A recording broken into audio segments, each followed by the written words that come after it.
and you know it. With a tear in my eye.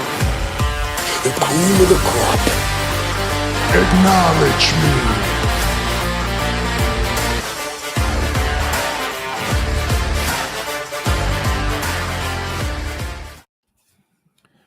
Coming at you on a Tuesday evening, episode 340 of Top Rope Nation. Ryan Drosty, Jesse Velasquez, and apparently this is a Minnesota T-Wolves podcast. If you're seeing Justin Joint right now here on the podcast feed, he is all decked out on his Wolves gear. Justin, how you doing, man? Pretty good. Wolves are up, so I think at least for the first portion of the podcast, me and Jesse might be a little distracted. So go Wolves.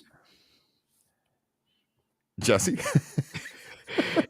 You've been to probably more games than I have in the last 5 years, and I was a season ticket holder in like the mid 2010s as well. I got to get this one. Yes, I was. Wow. Like the early stages of Rubio. So actually, it would have been 2009, 2010. Those nice. I got to get this one out of the way, though. So, folks, if you are looking to watch a movie instead of pro wrestling, well, you're too busy chasing people, blithering about goosebumps and levels and storytelling in cinema, go watch a fucking movie. Is this the Tony Storm? Oh, yeah. This criticism of AEW and that they don't tell enough stories, you're just not paying attention. They're telling plenty of stories.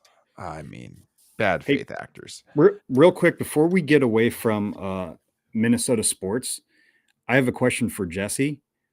Who do you think is more beloved in Minnesota, Justin Jefferson or Anthony Edwards? Oh, boy. Right now, at this exact moment, I would go Justin Jefferson. That can change in about 3 weeks. I kind of figured just because of how much more popular football is than basketball. I assume Minnesota is a football state. Well, hockey, I don't know.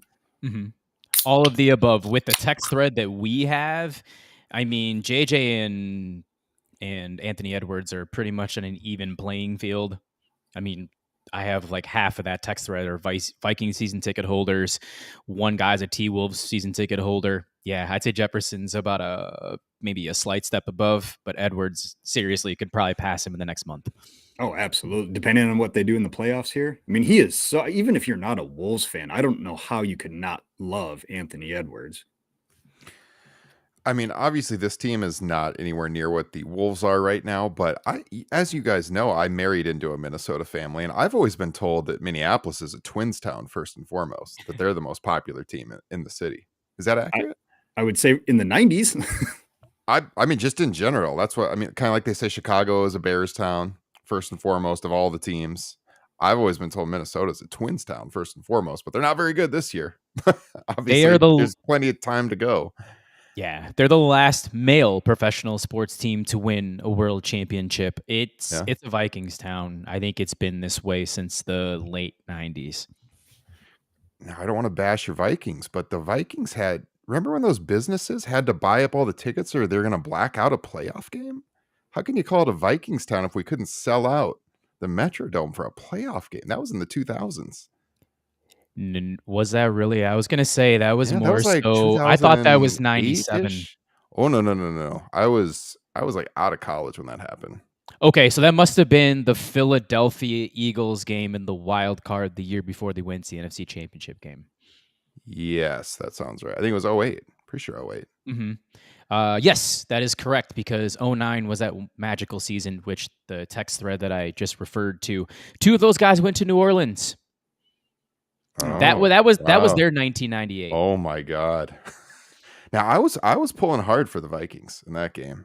I mean that was something else. My God.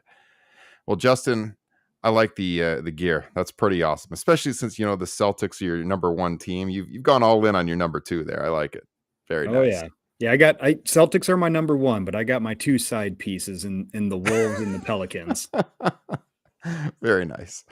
All right, guys. Well, hey, I am fresh home from St. Louis and attended AEW Dynasty. We're going to talk about it tonight. I know it's been a couple of days. We're not going to do your match by match. Everybody's done that by now, but some highlights of the live experience and why, I mean, if you're looking at the thumbnail, potentially on YouTube right now, this may have been the match of the decade already that we saw between Will Ospreay and Bryan Danielson. We're going to get into all of it. Let us know your thoughts in the chat room as we go, what you thought of AEW Dynasty. Yes, Justin. Hold on. Wait, we're covering Dynasty because all my prep was on the Matt Hardy TNA debut.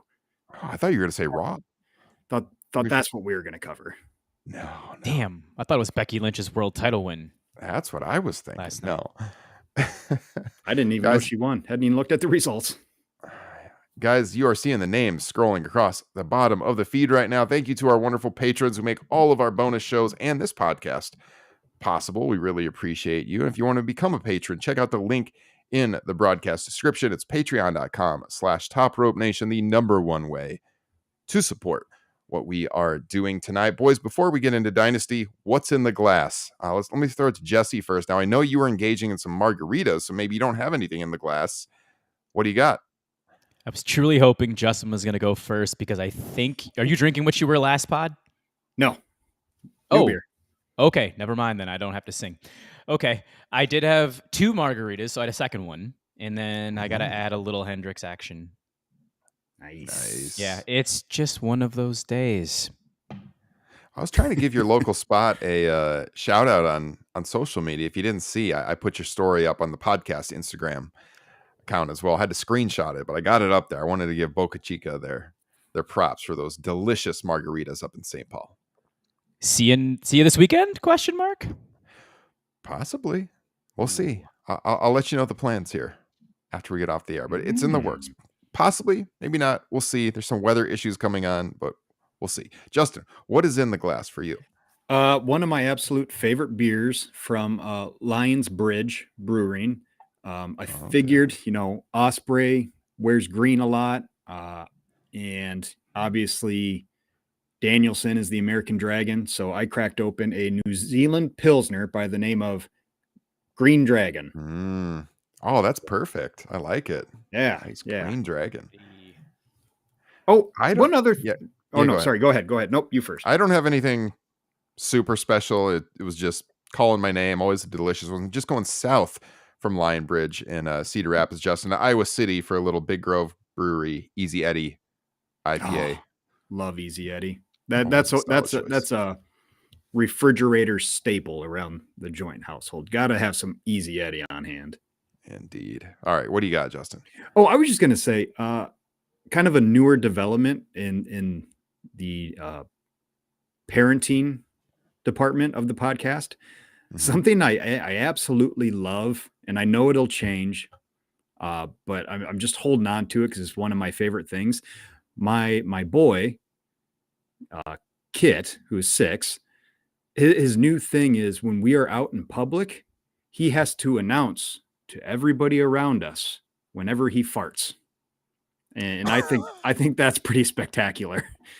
Is he going to be in a courtroom in Manhattan anytime soon? Hope not. You guys have been following Fartgate? Just throwing that out there.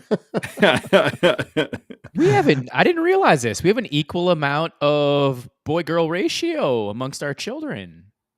3 boys with Justin and myself, and 3 girls in the upper left-hand corner with our host. Yeah, absolutely. Perfectly balanced.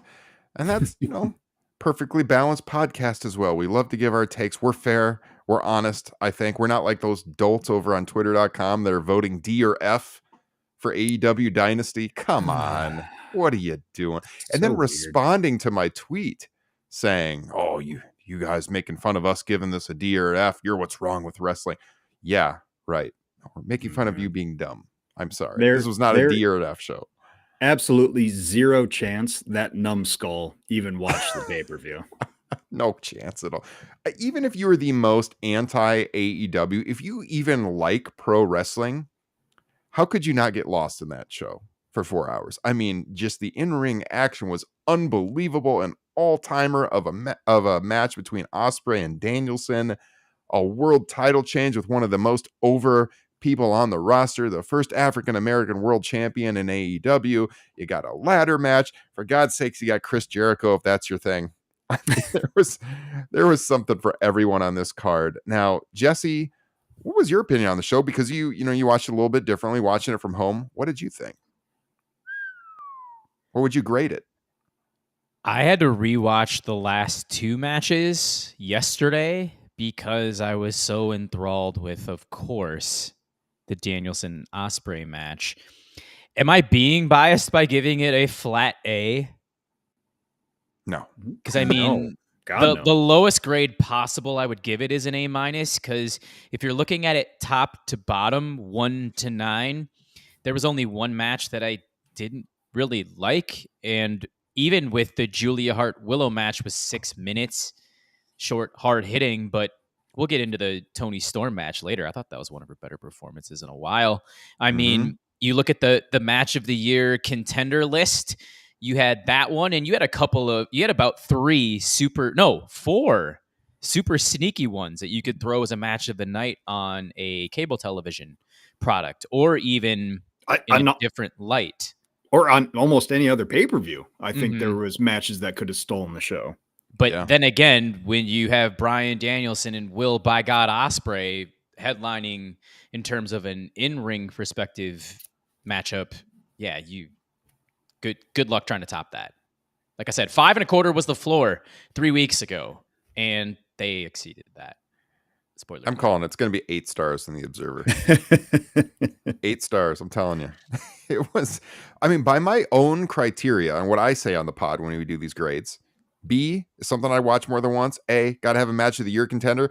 Well, by God, I think we had a match of the year contender on the show. So it is definitely an A show. No question about it to me. I mean, it was unbelievable.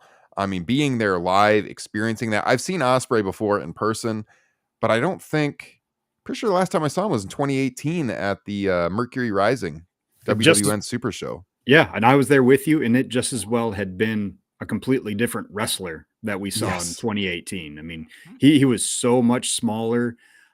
His ring work was way more aerial based and more fly highing.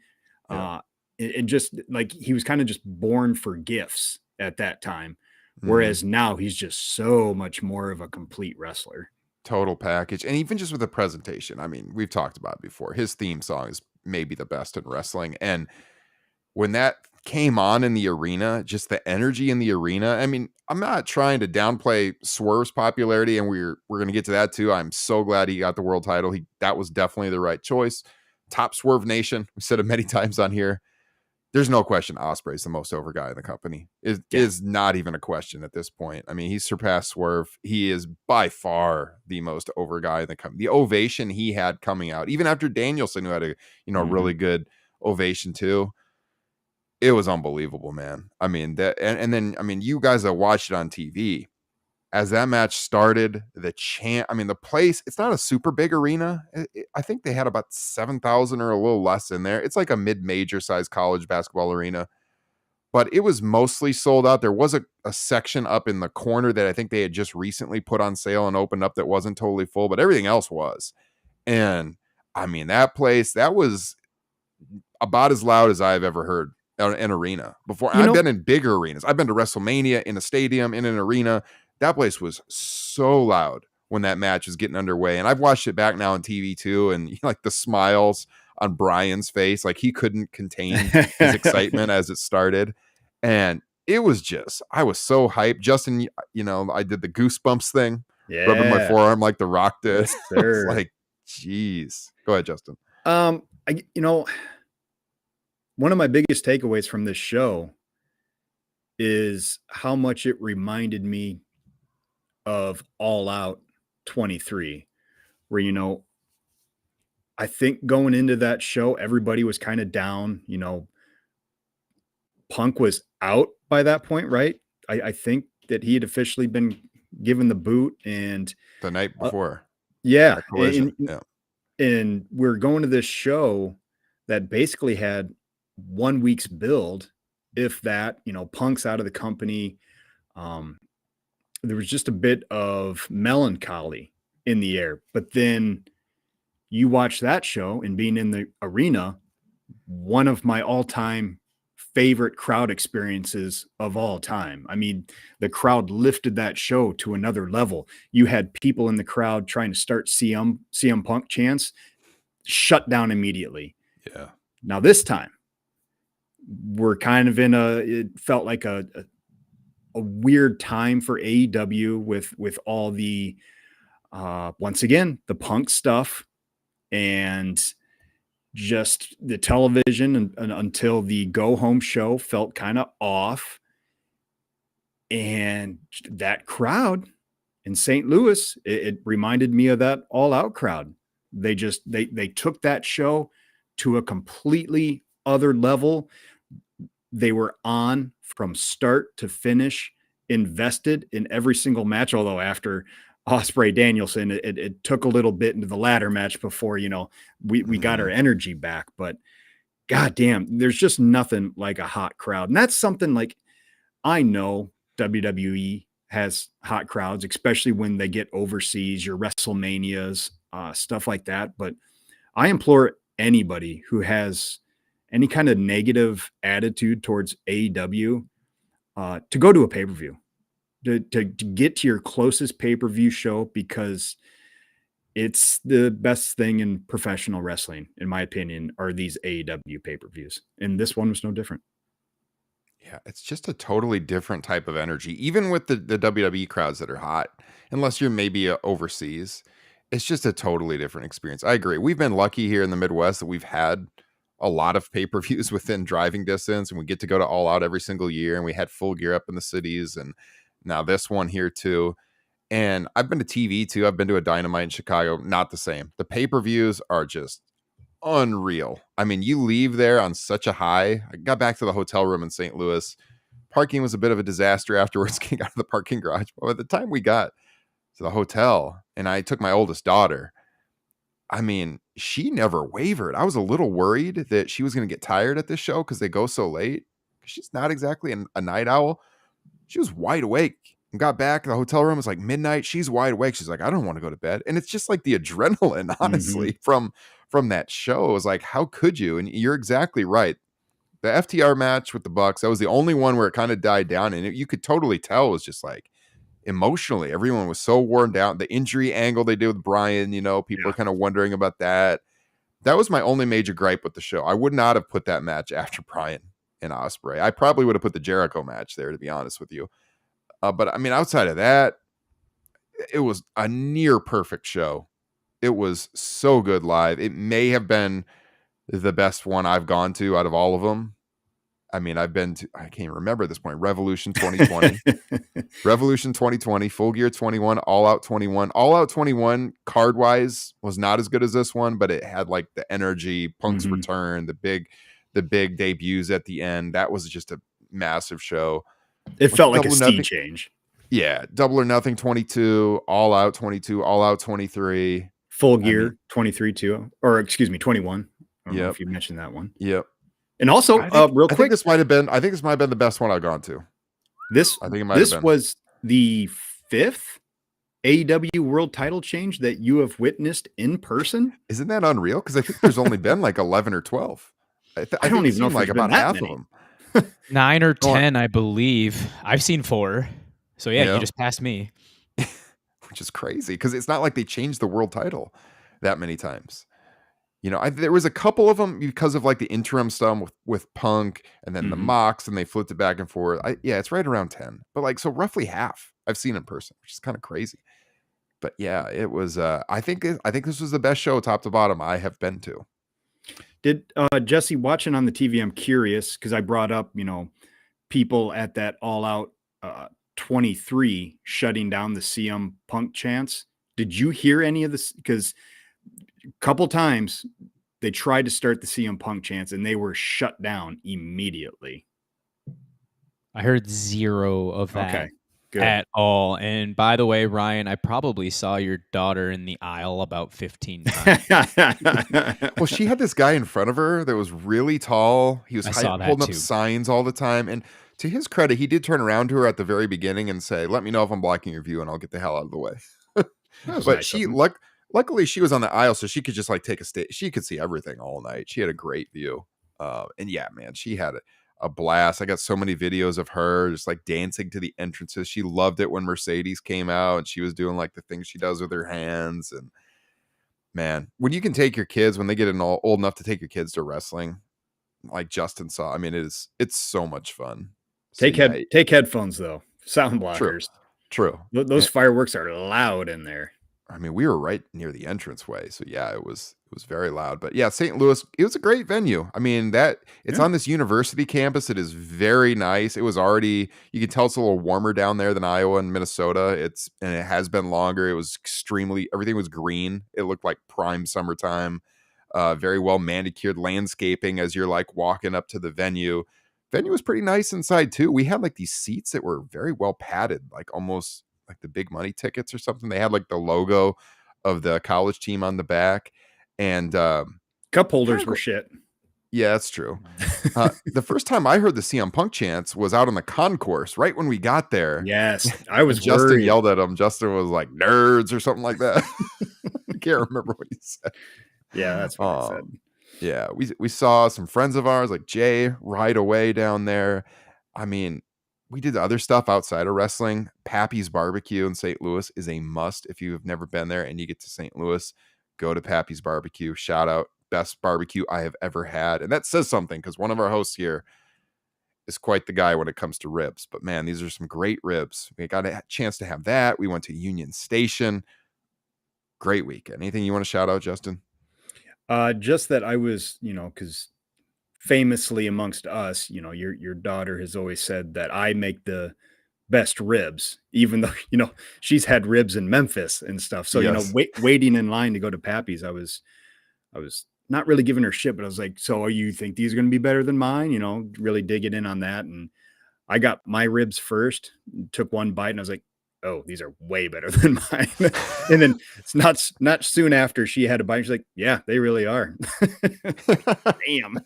Love kids and their brutal honesty. Right. But that said, Justin makes unbelievable ribs, Jesse. So I hope he can make it down for Double or Nothing. Yeah. So, I have that penciled in. Should be good to go. So what do you guys think on this question? I mean, it's in the match of the year. Dave Meltzer, Alvarez, they were throwing it out there, best match in U.S. history already. I mean, I think you got to take some time to step back to make a statement like that. But in the moment, that's what they were saying. I put it on the thumbnail here on YouTube because it'll get people talking and everything and tuning in. But match of the decade, I mean, hard to believe it that we're almost halfway through the 2020s already. And I wouldn't be surprised if at the end of 2029, if we're doing, the best of the 2020s, this is going to be right up there. I mean, how do you top this?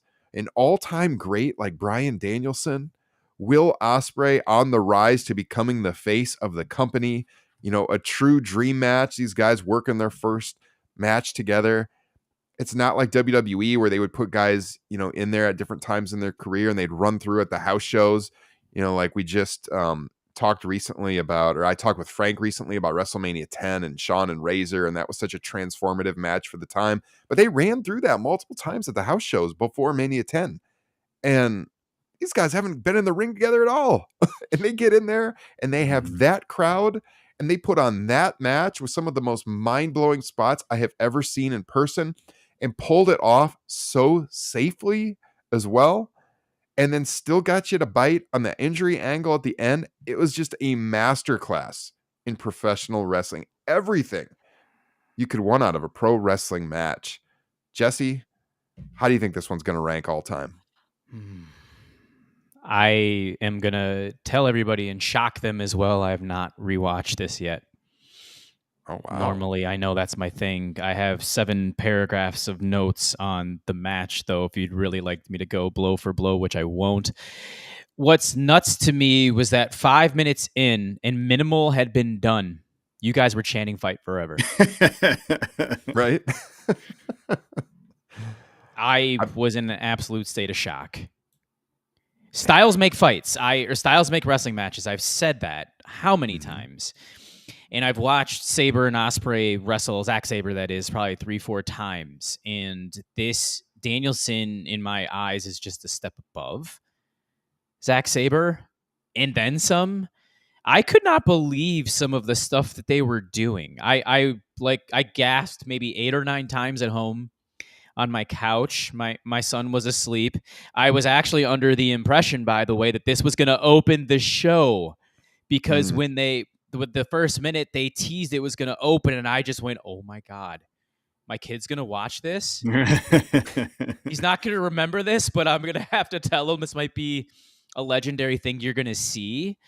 Yeah, I mean, the psychology, even, I know people give a lot of shit to Will Ospreay for not being a great seller, and I understand that, but he sold his neck extremely well throughout this match, his back as well. I mean, The elbow that the Danielson went after.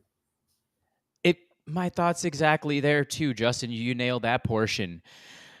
And look at that last minute, and I'm not even going to include the Storm Driver 93.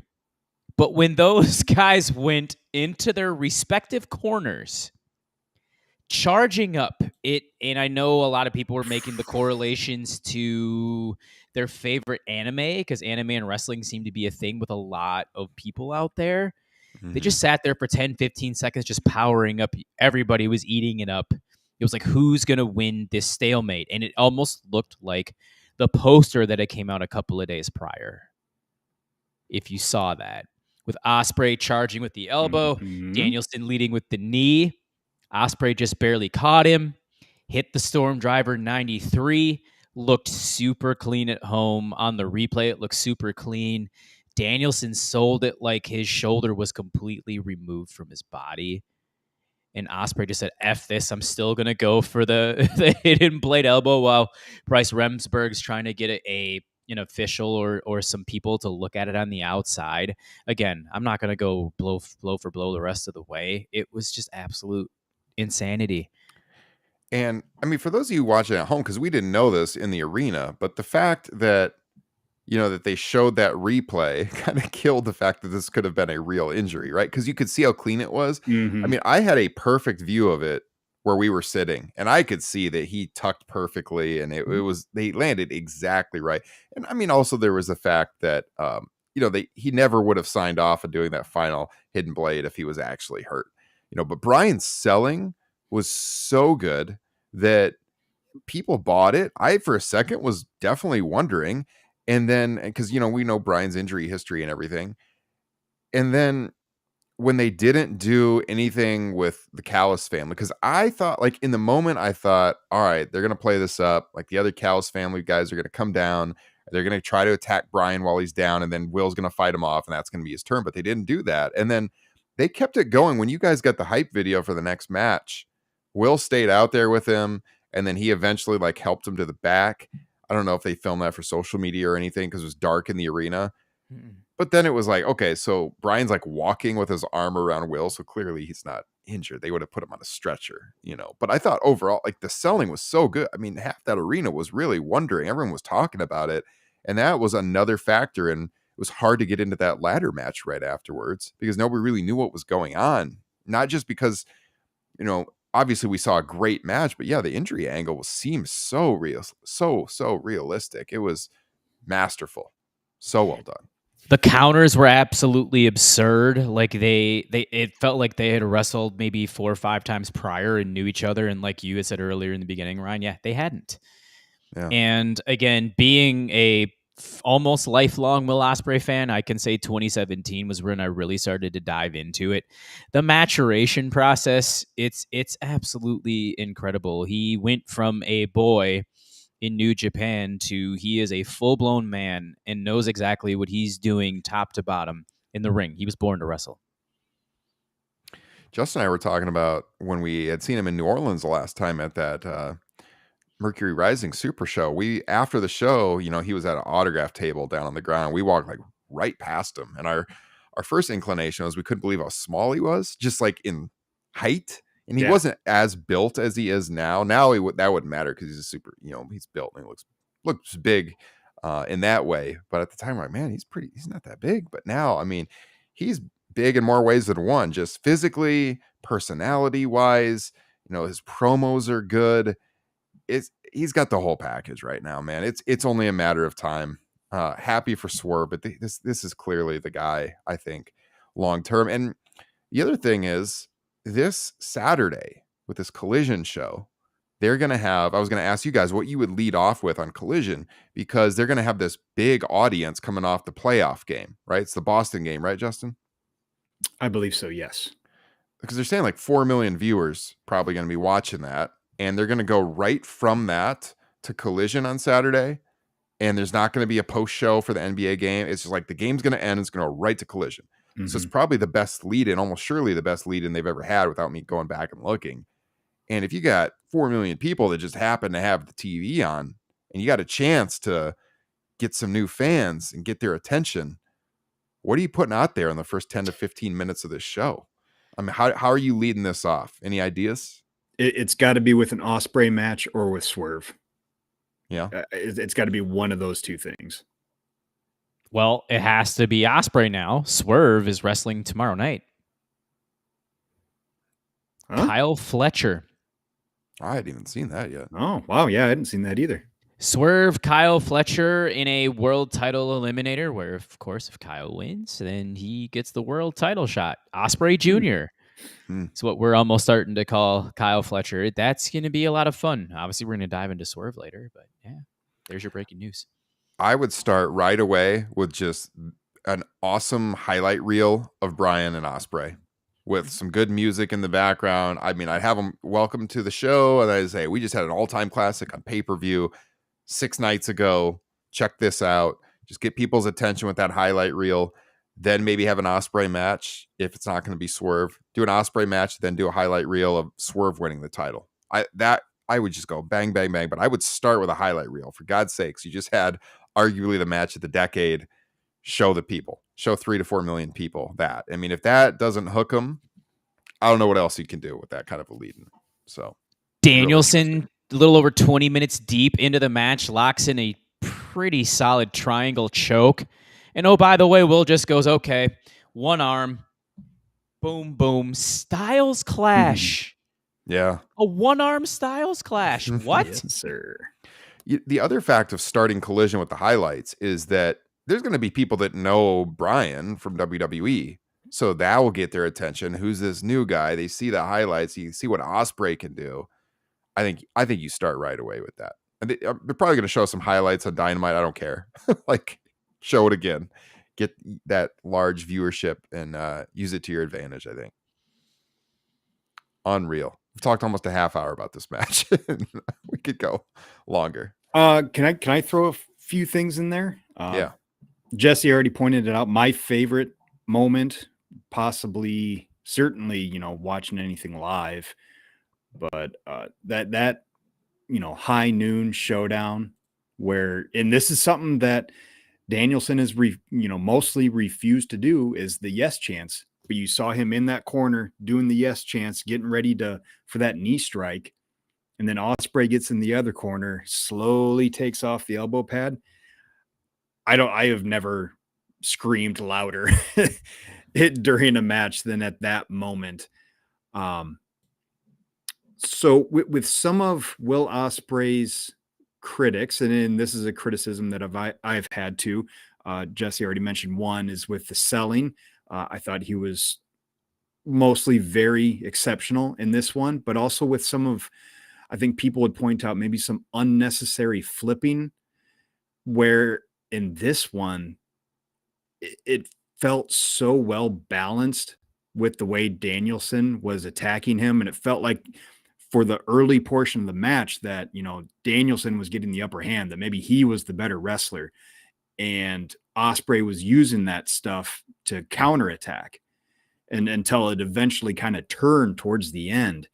It was just all so phenomenal. And, going back to Danielson's, quote unquote injury, I got scared during the middle rope Hurricane Rana, where that one looked like he landed kind of bad on his head and neck. I was really concerned after that, but he seemed to power through that. And if there was anything weird going on with his shoulder, or anything that people have pointed out, I think it was from that. The only flaw in the match for me is that ending, or the post match, because for one, I thought it kind of distracted from the amazing match we've just seen. I thought it was something that they could have just, done something similar or played off of it just on television. And then it was also very distracting going into the ladder match. But I mean, that is just such a minor critique. As far as its place in history, it's a wait and see, especially when we talk about, match of the decade or greatest match in North American history. Just looking at the in-ring, it'd be hard to argue against, but I need to see what's going to come of it. Because the first match that would come to my mind would be Bret Hart versus Stone Cold at WrestleMania 13, because that was so vital to Stone Cold's career. Because not only was it just an amazing brawl in a fight and had just a top notch, if not the greatest, ending of a match ever, it was important going forward. And I hope that whatever's going on with this angle with Danielson, that it plays out in a, in entertaining and long lasting way. And obviously the main thing is that it was the catalyst to solidify Ospreay as the babyface, and God willing, get him as far as away from Don Callis as possible.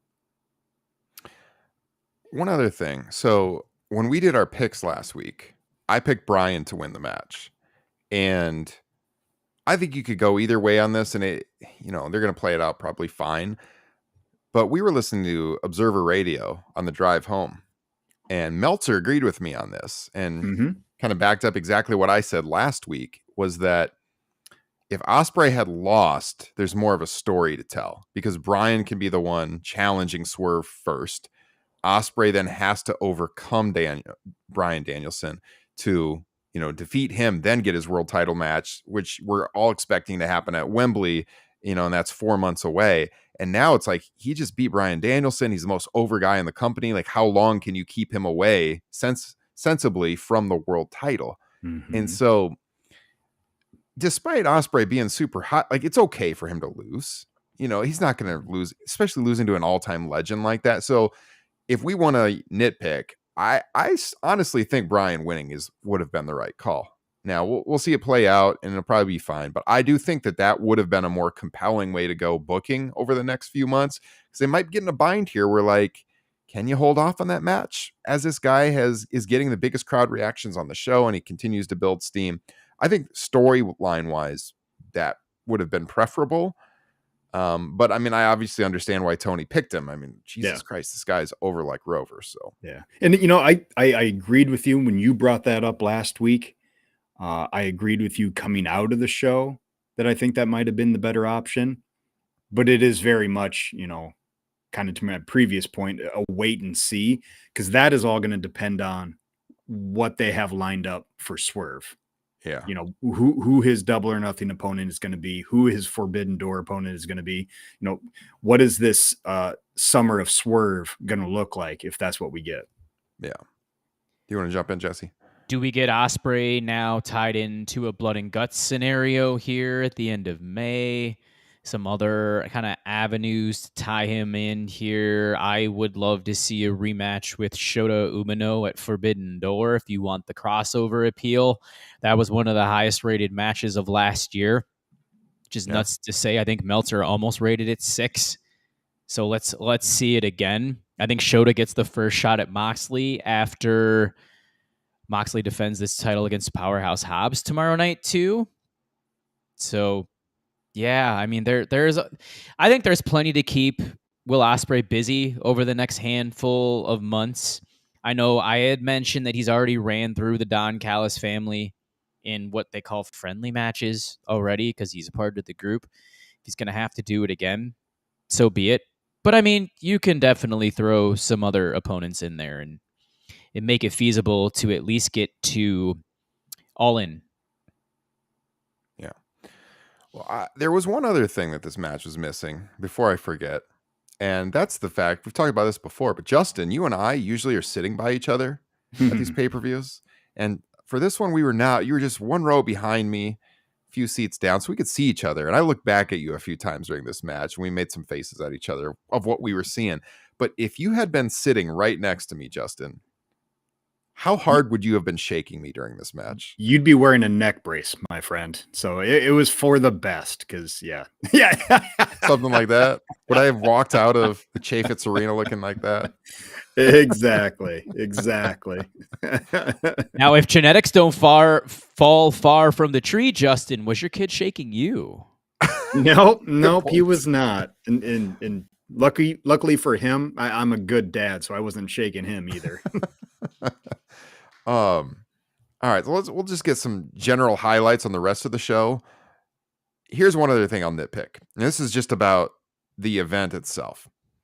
They got to do something about merchandise, man. Because I went in there, wanted to buy stuff for my kid, and I was all ready to spend some money. And I know other people have talked about AEW's merch stands at shows, and the pay-per-views I've been to have usually been way better than the TVs I've been to. And they'll have the merch for some of the top acts, the show merchandise. You guys will be stunned to know they did not have a single piece of merchandise as far as t-shirts go for any wrestler on the roster. There was not a single shirt for a wrestler at the merch stand. Is that unbelievable? It was all Dynasty shirts. And that was it. How do you not have a t-shirt for a single Swerve, who's going to be winning the world title, Ospreay, who's so over? Not a single piece of merchandise for any wrestler in the company. That was unreal to me. They had the pay-per-view shirts, they had the figures, the belts, they had a scarf, some hats, and then little novelties like cards and stuff like that. But no t-shirts for any of the wrestlers. I mean, they have far outgrown pro wrestling tees. I'm sorry. They gotta do something different, man, because they are leaving so much money on the table. Can you imagine how many Ospreay and Swerve shirts they would have sold, Justin? Yeah.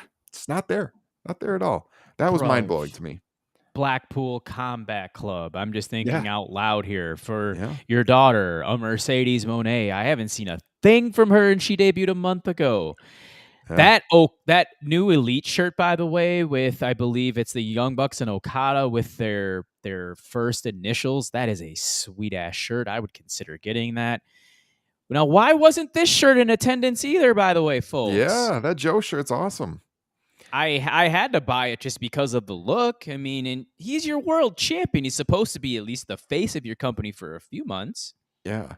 The only non-pay-per-view merchandise they had as far as clothing goes was they had an AEW logo sweatshirt. That was it. Wild. I don't get it.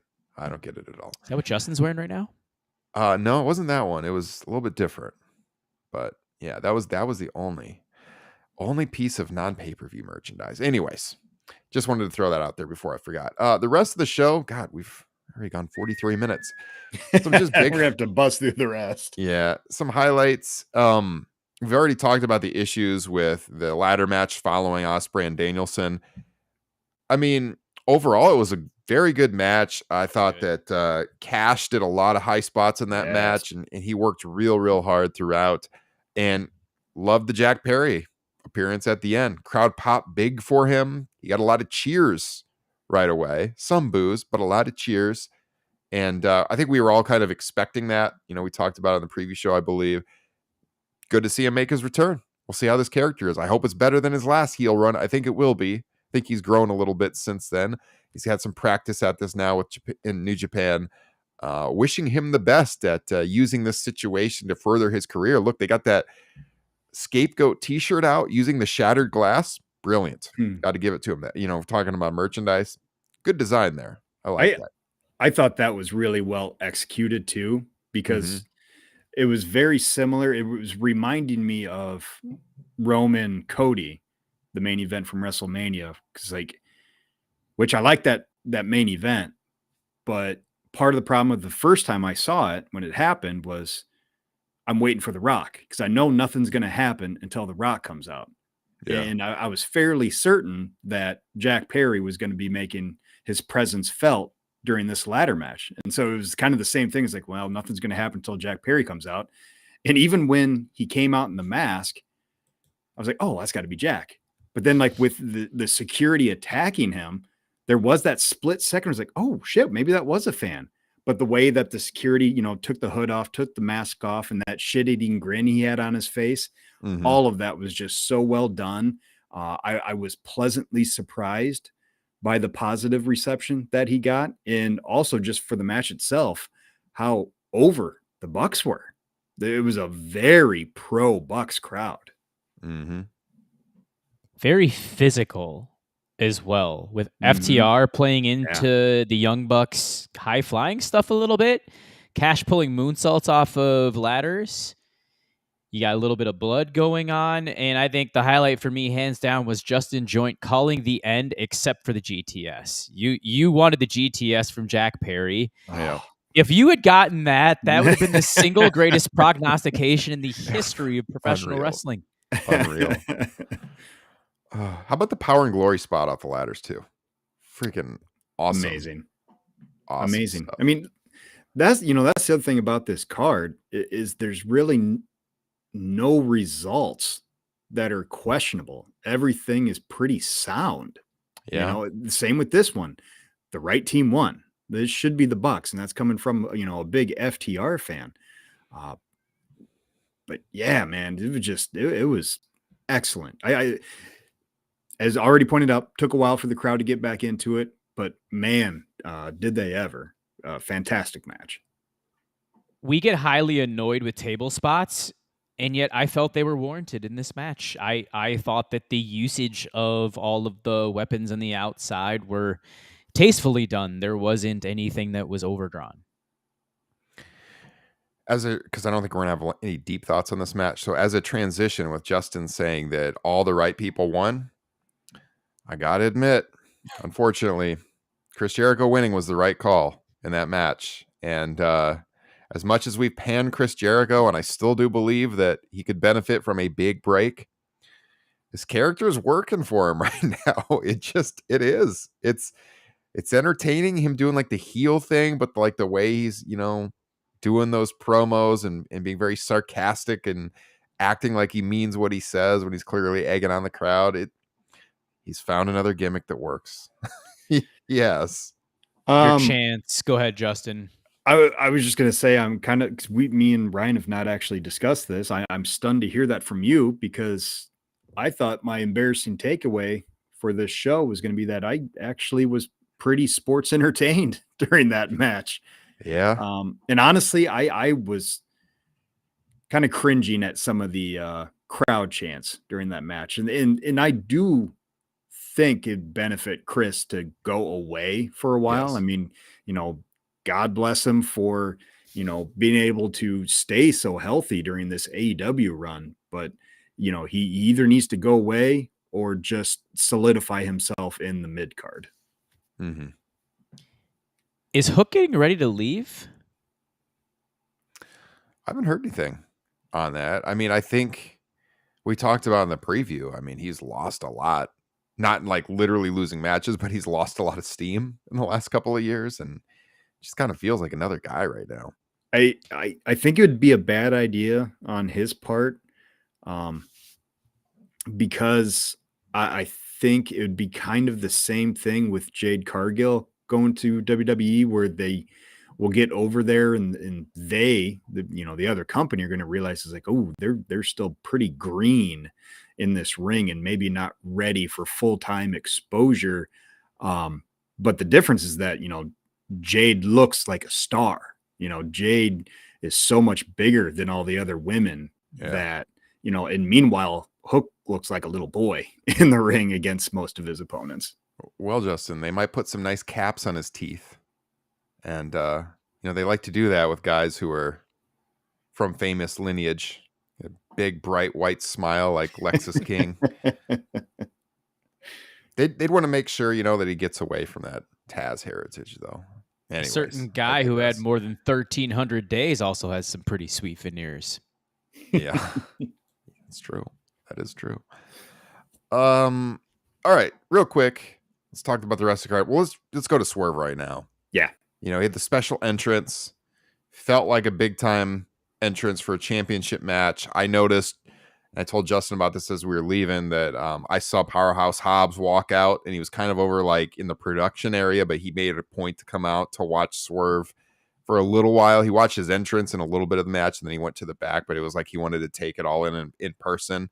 It is just in general, a big moment for African American wrestlers to have that first world champion. It's a big moment for the company as well.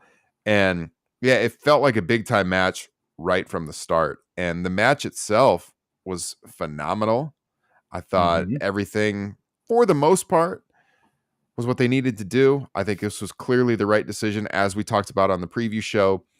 When he celebrated, it was pretty emotional. Like, there was people that are very emotional watching that. The way he walked around the crowd, like, got the moments with the guys in the front row and everything, took his time, was great. Justin, you had some comments on the finish, I remember, that we were talking about on the way back. Yeah, I got to rewatch it, but in the moment, it sure felt like when Joe was up on that turnbuckle, and what Swerve eventually did was kind of like jump over him. And then he went back and hit him with the power bomb, went back up for the stomp. It sure looked like and felt in the moment that what they were going for was that Swerve was going to stomp Joe while he was standing from that second turnbuckle, which would have been an absolutely incredible spot and a very memorable finish. Maybe it just there was a split second where it didn't feel safe, so they just called a quick audible, but possibly a missed opportunity. And really the only thing I would nitpick on this match, it was in kind of a tough position following the ladder match, which spot fest, and then obviously the all-time classic that we've been talking about. But even considering that, I mean, it was just an awesome match. There's just nobody that moves in a ring like Samoa Joe with more menace and physicality. I just don't know what else to say. Yeah, and the crowd was totally back with it. Like we mentioned, I saw some tweets that were like bashing the crowd when I browsed later that night. I was like, what? I thought it probably came across on TV. This crowd was hot as hell through almost all the night, except for that first bit of the ladder match. And that always happens after a match that's a match of the year contender. But by the time the main event started, it was loud as hell in there. Again, everybody was amped up for this one. Jesse?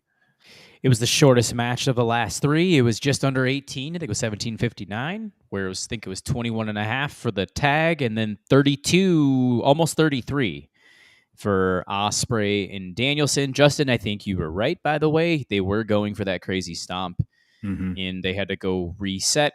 Swerve was in near tears as he was about to hit that stomp and get the 3 count, even it's like before it even happened. So, interesting. See, I didn't see that, but it did feel like he hesitated for longer than what was necessary when he was up there. Makes sense now. Yeah, he took his sweet time up there, and I again, part of it was just like, I can't believe this is actually going to happen.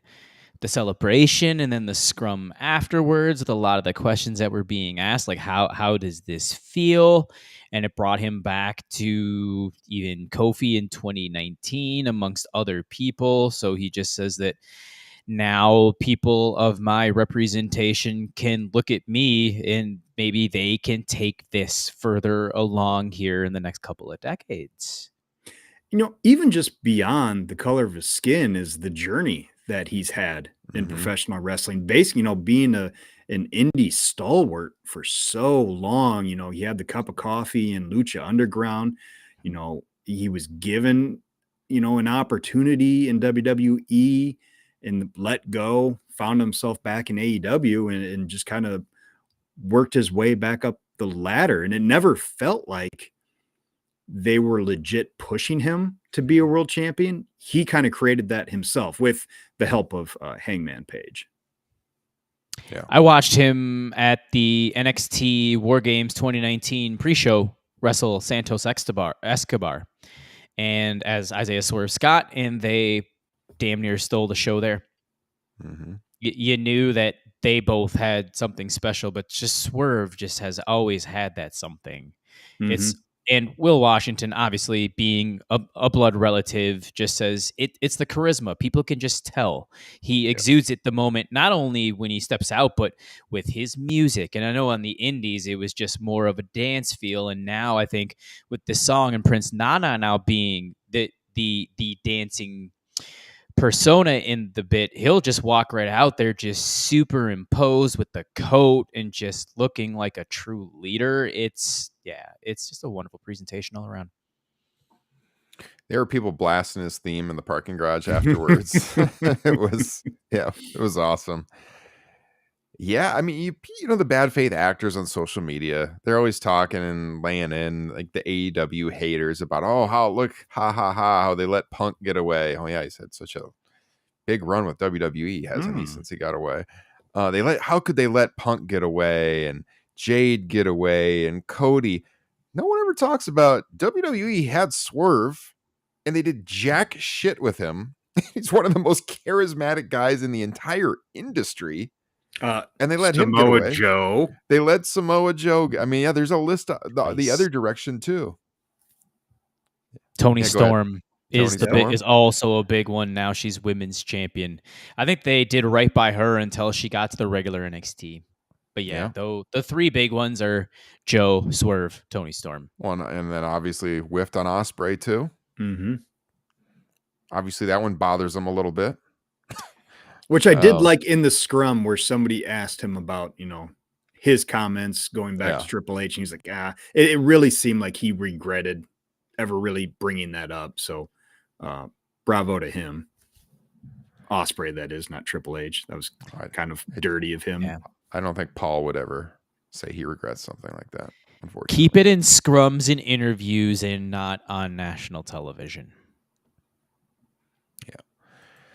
All right, let's just go rapid fire thoughts on the rest of the match. And we just go person to person. I'm just going to look down the matches and the ones I haven't commented on and just give you brief thoughts on all of them. And then I'll throw it to you guys and do the same thing. How's that sound? Do it. So, all right. Pre-show wise, the only one that I really had deep thoughts on is the 6-man. I'm glad they unified the title. I hope they keep the 6-man and the trios unified. I don't think we need AEW trios champions anymore. I think the right team went over. Bullet Club was the correct decision. Max Caster's rap really pushed the limits, I thought, on this one. Max has lost a lot. We talked about this on the preview, but he's really fallen off for me of late. Still like the Acclaimed overall, but yeah, this was the right decision. Bullet Club gold. Winning Okada was phenomenal in the opening match with Pac. Another outstanding match. Loved when he flipped off the crowd when he would usually do the pose, and man, when he kind of looked around to each side, flipping them off, that crowd just lost it. He got so much heel heat. Great match there. The trios match with House of Black and Copeland and Eddie and Briscoe, I didn't see much of that. I had to go out to the concourse with my daughter, so that's when I got to watch on tape. Willow and Julia Hart. Julia's injured. More so than I knew last week when we did the picks. I mean, I talked about how she was injured, but she was going to be able to work the match, but she clearly was working a little bit safe here. Willow winning, right call. The face-off with Mercedes. Mercedes has to be heel here. I mean, just the way she came out and she was, stealing the spotlight. As I said on the preview show, looks like she's going after the TBS title. I mean, they're clearly going to do that match, and she's going to be in that picture. I really hope all of this is intentional, that they kind of know that the best Mercedes is heel Mercedes. And maybe that's why they're, keeping her, off of television quite a bit, not having her wrestle. I know I've heard that it could be she's still injured. But the best use of her is to come in as a heel, maybe beat Willow. And then eventually, once the crowd really gets back behind her again, to go back to babyface. My question to you guys, because you were in attendance, how brutal was the CEO in person? Yeah, I don't like it personally. There were some people chanting it. As far as the music goes, it just doesn't stand out very much, I didn't think. I've seen some people on social media complaining like, oh, they paid all this money for Mercedes and they're going to make her heel. What? It's like, if you watch your career, she's way, way better as a heel. I mean, that's definitely the direction to go. Same with Okada. So Roddy Strong and Kyle O'Reilly, regretfully, I also missed most of this because I had to go out in the concourse for a bathroom break with my daughter. That's one I got to go back and watch. That was, dare I say, a humper. That match humped. Jericho and Hook, we already talked about that. And then with Tony Storm and Thunder Rosa, excellent match. One of Tony's best matches in AEW, probably. I mean, relied way less on the character and more just wrestling, I thought. And I mean, I expected her to win, and I thought it was a really good match. Like I said, it stood out as far as her AEW run goes. Thunder Rosa looked really good in the match too. And yeah, good stuff. You guys, rapid fire on any of those matches. Let's go to Jesse first. Okada Pac. I had a question asked to me. Was that the best opening match in a pay-per-view of AEW history? No, I'm still going Darby MJF. Oh, wow. Really? That was the one that came to my mind when people were talking about Still. it. Yeah. Mm-hmm. I could be biased because I was in attendance for it. I just remember how absurdly loud that crowd was during that match. Mm-hmm. And while I was invested, I was about 3/4 invested because I was looking at my son. This was the only match that he was able to watch before I put him to sleep.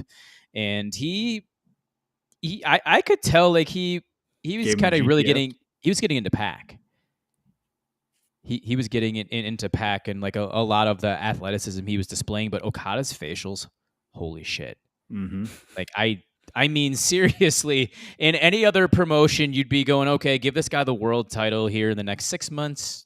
We'll call it good. Everybody's crowning Ospreay now. It's like, is Okada ever going to see that world title in the next 2 to 3 years? With the lineage, guess because Swerve could come back and get it. We could even, I don't know, because Wrestle Dream's in Seattle again this year. Is that right? Tacoma. Yeah. Oh, geez. Mm-hmm. At the Tacoma Dome. Yep. Swerve could be champion there. That's what I'm saying. So, yeah, no, that Okada Pac match was very good. It was a very good match. I'm still putting Darby and MJF ahead of it. I think that the thing, and I saw both of them live. The thing that Darby and MJF had was, I think, some uncertainty as to who would win. Where, you know, Pac and Okada, there was just no way that Pac was going to win. I think in ring, Okada Pac all day long. I thought that was an incredible match. I love Pac. He is so fucking good, man. I wish he had, you know, more TV time. That's a testament to him though too. Is it was probably the most obvious result on the show that he was not going to beat Okada, yet the crowd was super into everything, and they still bid on some of the near falls. And so even with the result never in question, still had the crowd in the palm of their hands. Phenomenal match. One of the best sellers in the company, and there are a lot of excellent sellers. And the Rainmaker especially, just the nice twist. He didn't overdo it. I mean, outstanding finish. Even just beyond his selling is his offense is so believable in everything he does. Just, he has such a natural way of moving and striking in the ring. And like, you know, I know he's known for this high flyer, but his ground game is just as good. I mean, I just can't say enough good things about Pac. He's phenomenal. Great strikes submission game with that brutalizer, which I know he was using that after he would hit the Falcon Arrow. Yeah, he just hopefully he stays over here in America for a few years, please. Like without going back and just all of a sudden just deciding he wants to disappear and go back to the weight room. It doesn't make any sense to me. Yeah, exactly.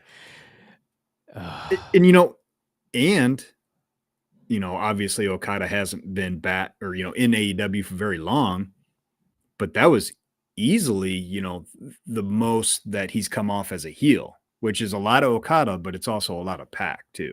Mm-hmm.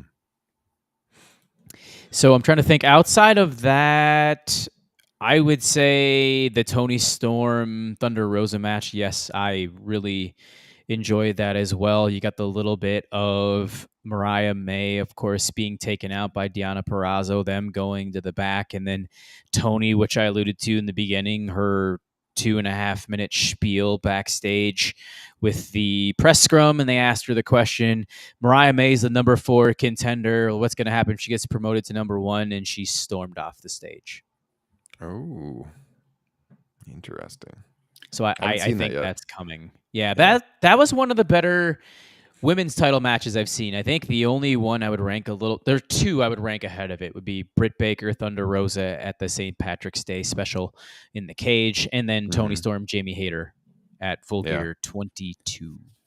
Unfortunately for me, that's one I have to go back and not rewatch, but watch, because looking at the card and knowing that my kid had not peed for a long time, I was like, "Ooh, there's a good chance that Danielson Ospreay is going to be next. We got to go. We got to try and see if I can get some liquid out of you, because I know you're just going to ask during the matches that I do not want to miss." But we made it happen. It worked out. Although I missed that match, and I need to go back and watch it. I think when it comes to the structure of the matches on pay-per-view as well, they're starting to follow the New Japan model, where they're putting the last 3 to 4 matches that everybody's invested in back to back to back to back. That started at All Out 23, where we were at.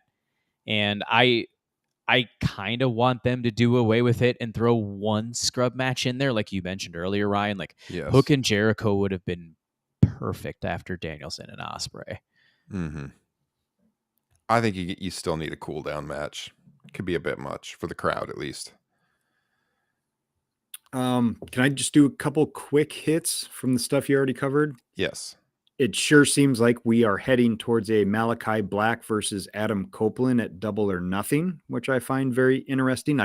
That entire second half of that match I thought was exceptional, with Adam Copeland eventually eating the mist and the pin from Malachi Black. I'm fascinated to see how that turns out. And then also Wardlow coming out for seemingly no reason, not really helping Roderick Strong win. And something I did not, see live, but apparently he was getting the side eyes from Adam Cole, who came out and stood up. Because, the last report I had heard is that they did not want him traveling because it was not helping in his rehab. But there he was standing up. And boy, I got to think that, is there a chance Double or Nothing MJF versus Adam Cole? Well, he has been rehabbing and not traveling, so apparently it's helped. Oh, there we go. We haven't seen him for a while. Yeah. Now, just standing doesn't mean he can wrestle, but I mean, that was nice to see. That's the second match I need to rewatch. Obviously with Danielson and Ospreay, but Roddy and O'Reilly. I remember just watching the first 10 minutes, and I'm going, this is really good, and the crowd's not quite where it should be. And then the last 5 to 6 minutes or so, it seemed like they really got the attention. It's good to see Kyle O'Reilly coming back from almost 2 years gone and a month and a half worth of in-ring work. Almost back to where he was in 2021 and 22. Yeah, he looked good. My criticism for that match, which I enjoyed, is that losing clean to Roderick Strong when he had somebody out there that could have distracted, him or something. That's a little odd for Kyle O'Reilly just coming back, but great match irregardless. Yeah.